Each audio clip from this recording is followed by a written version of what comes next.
Saludamos a Otto Sonnenholzner, ex vicepresidente de la República. Gracias por acompañarnos en este espacio informativo. No le logramos escuchar, tal vez sea necesario que encienda su micro. Perdón, encantado de estar sí, con ustedes. perfecto. Muy buenas noches a todos en Quito y a sus órdenes. Bueno, pues el 2021 ha sido un año de transición política con un cambio de gobierno en medio de una crisis sanitaria debido a la pandemia, lo cual obviamente acarrea una crisis social y también económica. ¿Qué decir de estos primeros meses del gobierno de Guillermo Lasso?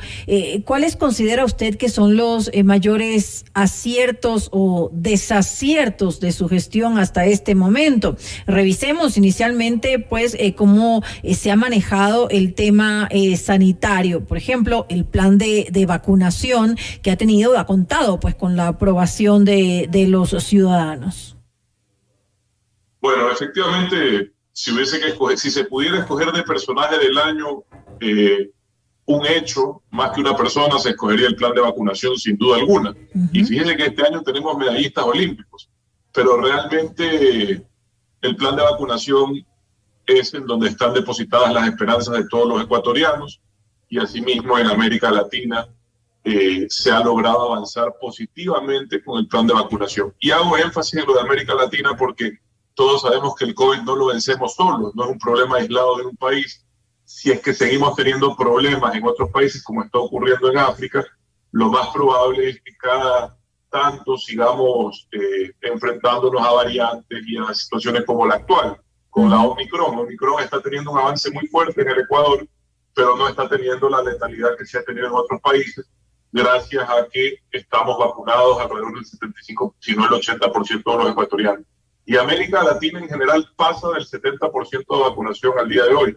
Los que faltan hoy, a diferencia de al inicio de la pandemia o a principios de este año, los que faltan de vacunarse no es porque falten vacunas. Hoy la oferta de vacunas a nivel mundial se ha estabilizado y más bien existe suficiente oferta de vacunas como para atender a cualquier persona que desee vacunarse. El problema es que hay personas, y de forma increíble además, porque habiendo vivido y habiendo sufrido lo que hemos sufrido en el Ecuador con el COVID, no querer vacunarse pareciera un acto irracional. Yo respeto las libertades, pero hay personas que no desean vacunarse y son posiblemente los que faltan por completar las metas de vacunación. Y esto es un poco más difícil, ¿no? Porque, digamos, no puedes vacunar pues a la fuerza.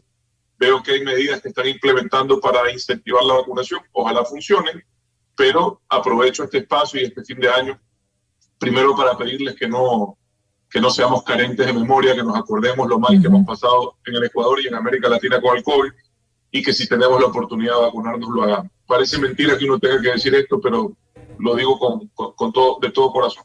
Podríamos decir entonces que esta fue una decisión acertada del gobierno y que tuvo un valor político importante para el presidente Guillermo Lasso. ¿Qué decir?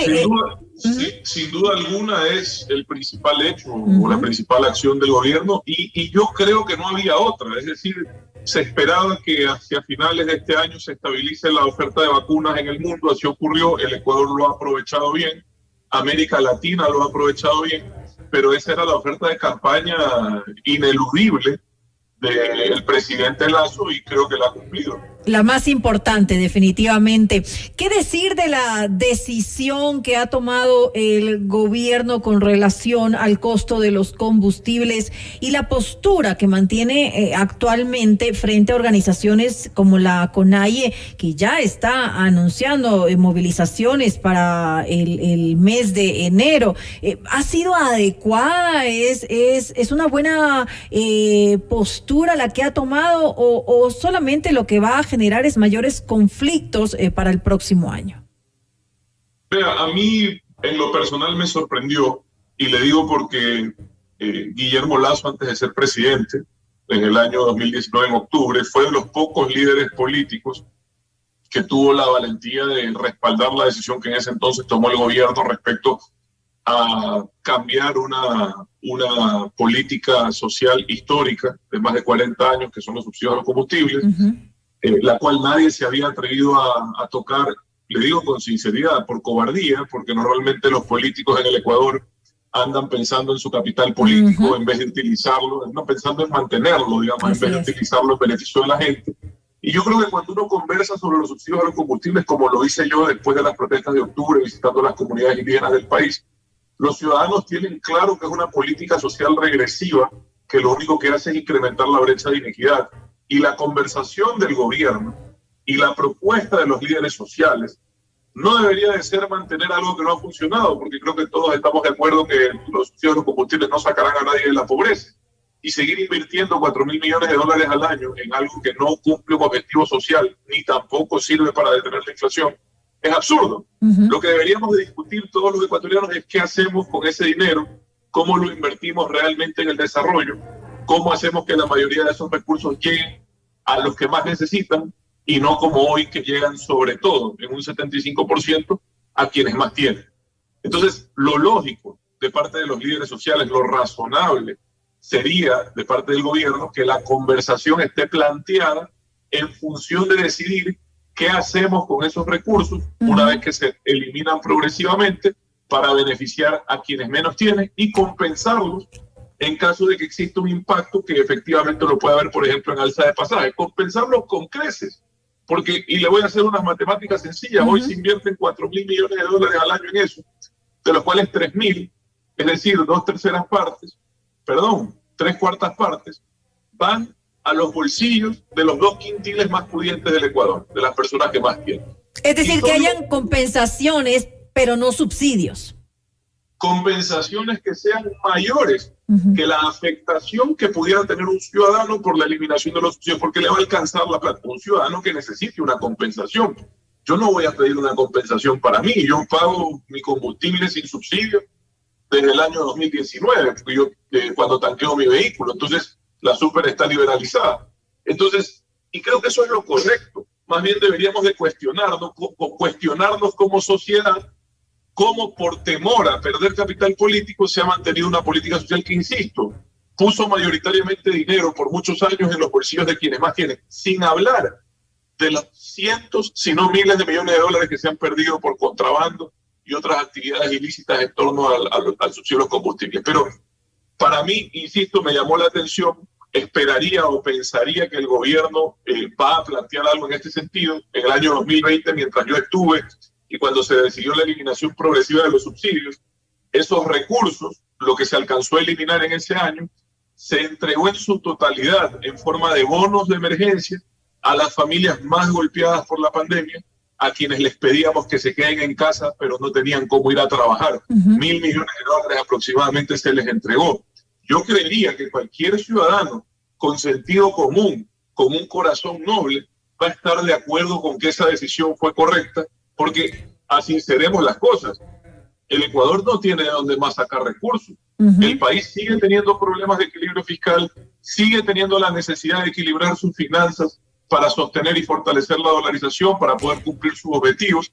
Sigue teniendo la obligación el gobierno de seguir cimentando bases sólidas para, sobre esas bases, construir un entorno de equidad, de prosperidad que garantice que los ecuatorianos reciban los servicios básicos que se merecen. Pero sobre todo las 3 cosas principales: salud, educación y seguridad, que tienen que ser gratuitas y de calidad, y en donde el Ecuador tiene tremendas carencias. Pero yo finalmente creería que cualquier ecuatoriano estaría de acuerdo con que esa plata esté invertida ahí en vez de en los subsidios. Ahora, ¿qué debería hacer el gobierno, por ejemplo, para poder llegar a un acuerdo con la CONAIE cuando se manejan agendas diferentes? Nosotros hemos visto la lista larga de exigencias que tiene y muchos de ellos no van a ser negociables. De hecho, ya el presidente de la República se ha pronunciado. ¿De qué manera poder llegar a un acuerdo ahora el próximo año, el 2022? A ver. Lo primero es, no se puede acordar cosas sin sentido. Es decir, tienen que haber propósitos y objetivos comunes que se puedan alcanzar, y si es que estos objetivos tienen un costo económico, las propuestas tienen que ir con alternativas de financiamiento. Entonces no puede ir con lista de Papá Noel y pensar que el Estado tiene un bolsillo ilimitado, ¿no? El Estado, el gobierno sigue teniendo las dificultades agravadas por la pandemia. Quizás lo más duro de la crisis ya pasó, fue en el 2020, hasta el mes de mayo, junio, decisiones acertadas como la renegociación de la deuda, la eliminación progresiva de subsidios, la eficiencia en el Estado, pero además el incremento del precio del petróleo permiten que la situación sea un poco mejor. Pero no es que estamos en la bonanza del 2012.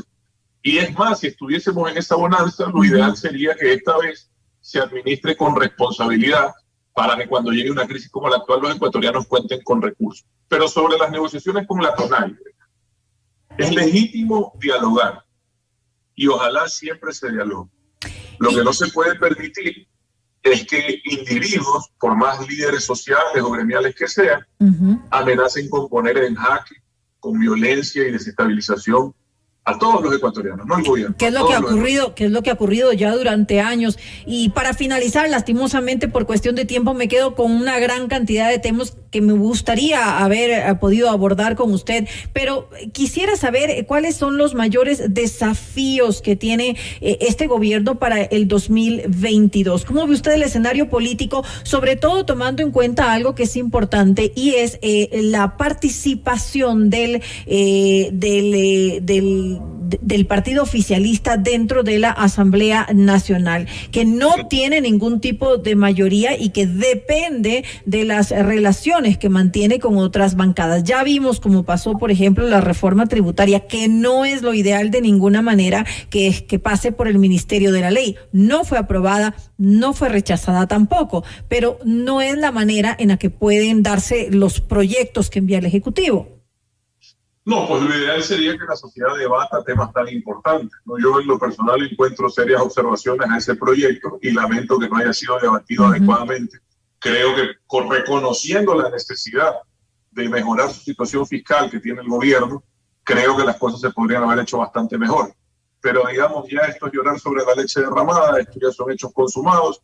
El mayor desafío del gobierno está en lograr estabilidad para gobernar. No solo en el legislativo, sino también con la ciudadanía, con otros actores sociales, con otros líderes del país, y tratar de mejorar esta condición de soledad en la que se ha quedado, soledad política, digo, en la que se ha quedado el gobierno, porque su aliado con quien llegó al poder, fue el Partido Social Cristiano, fue el primero en distanciarse y posiblemente el más distante. Luego usted tiene las sospechas de alianzas, que si comunes, que si con la idea, que si con Pachacuti, pero son meramente coyunturales.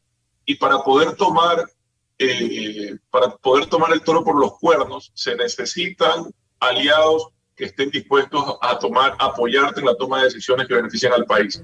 Y no veo esos aliados por el momento, y eso dificultará el 2022 en términos políticos para el gobierno. Pero esperemos y veamos. Además que vemos un Pachacuti dividido, lo cual lo va a complicar aún más al partido oficialista para poder desarrollarse de manera adecuada en la Asamblea Nacional. Le quiero agradecer a Otto Sonnenholzner, ex vicepresidente de la República, por habernos acompañado en este espacio informativo. Un feliz año, un abrazo. Gracias. Lo mismo para usted. Muy buenas noches.